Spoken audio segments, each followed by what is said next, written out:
Finally as biryani खावाले मिलला। तो हेलो गाइस, जय मां समले, मुई Omkar Mehar, welcome to my new fast blog. तो आज आम बाहर चु पाटनागढ़ बर्माघर गोटे बुली जाऊँ जेंगा हूँ गोटे गले काଣା टिके नेबार के तो पड़सी। तो आम फलमूल जे दुकान जासूँ सेव कदली धरसूँ और बाहरीसूँ। बड़माघर पहुँची गला के एतकीटे खाना देदेवे बोली मुझे भाभी नहीं थी।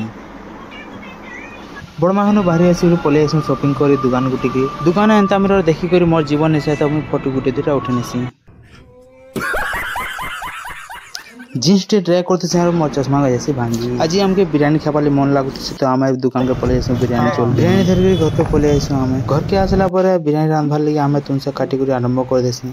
चिकेन बिरयानी थे एतकीटे भेजिटेबल नहीं लगे तो आमर भेज बिरयानी हो तो से लगे भेजिटेबल टे बेसी लगुचे। बिरयानी रांधवार लगे आम यहाँ बहुत दूर मंगेसी कुचिया गुटे बिरयानी चल देवार लगे इे पैन गरम कराई किसी टाइम पर आसिक देखसी जे बिरयानी अधा दिया न। तो फाइनली आमर बिरयानीटा रेडी।